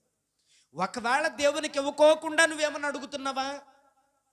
అయితే ఖచ్చితంగా దేవుని యొక్క వాక్యంలో ప్రభు చెప్తున్నాడు, నువ్వు ఒట్టి చేతులతోనే వెళ్తావు, ఏమీ లేదు. దేవుని యొక్క పరిశుద్ధ లేఖనాల్లో ప్రభు అంటున్నాడు, ఆయన చాలా కనికర సంపన్నుడు. నువ్వు కొంచెం చేస్తే మిగిలినంతా ఆయనేసిస్తాడు. దేవుని బిడ్డలారా, ఎందుకనంటే ఆయన పరమానంద ఐశ్వర్యుడు, పరమానంద ఐశ్వర్యవంతుడు. పిల్లరా, ఈ మా రాత్రి వేళ దేవుని యొక్క వాక్యంలో చాలా అద్భుతమైన వాక్యాలు నేర్చుకున్నావు. నీ హృదయంలో నింపుకున్నావో లేదో నాకైతే తెలియదు, కానీ ఈ వాక్యాన్ని నువ్వు హృదయంలో నింపుకుంటే ఈ వేళ నుండి ఈ భూమి మీద నీకంటే ధన్యత కలిగిన వ్యక్తి మరొకరు ఉండకపోవచ్చు. అట్లాగున నీ జీవితాన్ని మార్చుకోవచ్చు. ఎందుకో తెలుసా, వాక్యంలో ప్రభు అంటాడు, ఇదిగో అడుగుడు నీకు ఇవ్వబడుద్ది అని చెప్పాడు. అడగాలి అని అంటే ముందు నీవు ఏదైనా చేసి ఉండాలి. చేస్తుంటే దేవుడు ఖచ్చితంగా నీకు ఇచ్చేవాడే. దేవుని బిడ్డలారా, భక్తుడైనటువంటి దావీదు దేవునికి ఎంతో భక్తి చేశాడు. అందుకనే ఆ భక్తికి ప్రతిగా భక్తుడైనటువంటి దావీదుని దేవుడు గొప్పగా హెచ్చించాడు. పిల్లరా, దావీదు గొప్పగా పేదలను కనికరించాడు. దేవుని బిడ్డలారా, అందుకనే దావీదు పోవు చోటు నెలను భక్తుడైనటువంటి దావీదుకి దేవుడు తోడుగా ఉండి ఆశీర్వాదకరంగా మార్చాడు. భక్తుడైనటువంటి యోసేపు దేవుణ్ణి ఆరాధించి పూజించాడు. పిల్లరా, పరాయి దేశంలో ప్రకారం మీద ఫలించిన కొమ్మగా మార్చబడ్డాడు. ఈ రాత్రి వేళ నువ్వు అడిగింది కూడా దేవుడు ఇవ్వడానికి ఇష్టపడుతూ ఉన్నాడు. ఒకవేళ ఇదిగో ప్రభా నేను అడుగుతూ ఉన్నాను, నా కొరకు నువ్వేం దాచి ఉంచావో అనంటే వాక్యంలో ప్రభు అంటాడు, ప్రభా నన్ను పిలవద్దు, నువ్వేదైనా ఒకవేళ చేసుంటే ఖచ్చితంగా అడుగు, నా తండ్రి చిత్త ప్రకారంగా అది నీకు అందుద్ది అని చెప్పాడు. ఈ రాత్రి వేళ వాక్యం నీకు అర్థమైతే ఒక్క నిమిషం మోకరించి మనం ప్రార్థన చేసి ప్రభువుని అడుగుదాం. ప్రభా, ఇక మీదట నైనా ఎప్పటి వరకు నేనేం చేయలేని వ్యక్తిగా ఉంటే ఇక మీదట చేసే వ్యక్తిగా ఉండేటట్టు నన్ను జ్ఞాపకం చేసుకో. నాకున్న దానిలో నుండేనా ప్రభా, ఎదుగో నేను నీ మందిరంలో నమ్మకం ఉండేటట్టు, నాకున్న దానిలోనే నాయన పేదలకి కూడా సహకరించేటట్టు, నాకున్న దానిలో నుండి నా సంపాదనలో నీ కొరకు నేను నా దశమ భాగాన్ని నీకు అర్పించేటట్టు నాయన, ఇదిగో నా హృదయం నిండా నీ మాటలు నింపుకుండేటట్టు, అయా నీ చిత్తమేదో గుర్తెరిగేటట్టు, అయా నీకు ఇష్టమైన వ్యక్తిగా నేను ఈ లోకంలో బ్రతికేటట్టు, ఒక యోసేపులాగా, ఒక భక్తుడైనటువంటి దావీదులాగా, అయా ఏమున్నా లేకపోయినా నీ యందు విశ్వాసముతో నిలిచినటువంటి భక్తుడైనటువంటి యోబులాగా ఈ రాత్రినైనా నన్ను నిలబెట్టినైనా నీ వాక్యాన్ని విన్న నా జీవితాన్ని ప్రభానికి అంకితం చేస్తూ ఉన్నాను. బాబు, ఈ వాక్యం ఉన్న నా జీవితంలోనికి మిమ్మల్ని ఆహ్వానిస్తూ ఉన్నాను. ప్రభా, నన్ను ఒక్కసారి జ్ఞాపకం చేసుకో యేసయ్యా. నా జీవితంలో ఎన్నో లోట్లు ఉన్నాయి, ఎన్నో ఇబ్బందులు ఉన్నాయి, ఎన్నో సమస్యలు ఉన్నాయి, ఎన్నో కష్ట నష్టాలు ఉన్నాయి, ఎన్నో అప్పులున్నాయి, బాధలున్నాయి, సమస్యలున్నాయి. బాబు, ఓ ప్రక్కన బిడ్డల చదువులు, ఓ మరో ప్రక్క ఎదుగొస్తూ ఉన్నటువంటి బిడ్డల వివాహాలు, మరొక ప్రక్కన ఆయన ఇదిగో బిడ్డలకి నాకు ఏ కూడు లేనటువంటి పరిస్థితి, ఇల్లు కట్టాలి. మరొక ప్రక్కన అయినా కట్టిన ఇంటికి అప్పులు, ఈ అప్పులు ఎట్లా తీర్చాలో తెలియని పరిస్థితి. ఒక ప్రక్కన ఆయన శరీరంలో ఆరోగ్యము లేదు, ఒక ప్రక్కన తండ్రి ఇంట్లో మాట వినే మనుషులు లేరు. అయ్యా, ఇన్ని ఇబ్బందుల మధ్య నా జీవితాన్ని కొనసాగిస్తూ ఉన్నాను. నా జీవితంలో అడిగితే ఇచ్చేవాడు అన్నావు కదా బాబు. అయ్యా, ఇప్పటి వరకు నీ కొరకు నేనేం చేయలేకపోయానేమో. నీ వాక్య ప్రకారంగా నేను నడుచుకుంటాను, నీ వాక్య ప్రకారంగా నేను జీవిస్తాను, నీ వాక్య ప్రకారంగా నేను బ్రతుకుతాను యేసయ్యా. అయ్యా, ఇదిగో అప్పుడు నీకు ఇవ్వబడుతుందని చెప్పావు. ఇదిగో పేదలకి ఇవి అప్పుడు ఇవ్వబడుతుందని చెప్పావు. మందిరంలో నీ కష్టార్జితంలో నుండి దేవునికి నమ్మకంగా ఇవి అప్పుడు నీకు ఇవ్వబడుతుందని చెప్పావు. ఈ రాత్రి వేళనైనా నీకు ఇచ్చిన దాని నుండి నా కొరకు అడుగుతూ ఉన్నాను, నా కుటుంబం కొరకు అడుగుతూ ఉన్నాను. ఇచ్చి శోధించమన్నావు కదా యేసయ్యా. అయ్యా, ఇదిగో నాకు అవసరత ఉంది. అయ్యా, ఇదిగో నాకు ఈ అప్పు ఉంది. అయ్యా, నాకు ఈ కష్టం ఉంది. యేసయ్యా, నాకు ఈ బాధ ఉంది. నాకు సాయం చేయనైనా నీ హస్తము చాపు నా వైపు. అయ్యా, నా వైపు నీ చెయ్యి సాచి నన్ను నా పట్టుకో ప్రభా. నా చేతిని కృంగిపోతూ ఉన్నాను బాబు, నలిగిపోతూ ఉన్నాను. అయినా సమాధానము చెప్పుకోలేని స్థితి, నిలబడలేని స్థితి. నన్ను ఒక్కసారి జ్ఞాపకం చేసుకొని ప్రార్థన చేద్దాం. మౌనంగా నుండకుండా దేవుణ్ణి అడుగుదాం. పుల్లరా ప్రభా, అడగమన్నావు కానీ అడుగుతూనే ఉన్నాను. అడగమని నువ్వు చెప్పనున్న వాక్యం వెనకాల ఉన్న పరమార్థం ఈ రాత్రి తెలుసుకున్నాను బాబు. అడుగుతూ ఉన్నప్పుడు నాకేముందో తెలుసుకోకుండా అడుగుతున్నాను. నేనేం దాచిపెట్టుకున్నానో తెలుసుకోకుండా అడుగుతున్నాను. అసలు నేనేం చేసి అడుగుతున్నాను అది కూడా తెలుసుకోలేకపోతున్నాను. ఈ రాత్రి తెలుసుకున్నాను. అయినా తెలుసుకున్న వాక్యాన్ని బట్టి నా జీవితాన్ని మార్చుకుంటానని ప్రార్థన చేస్తాను.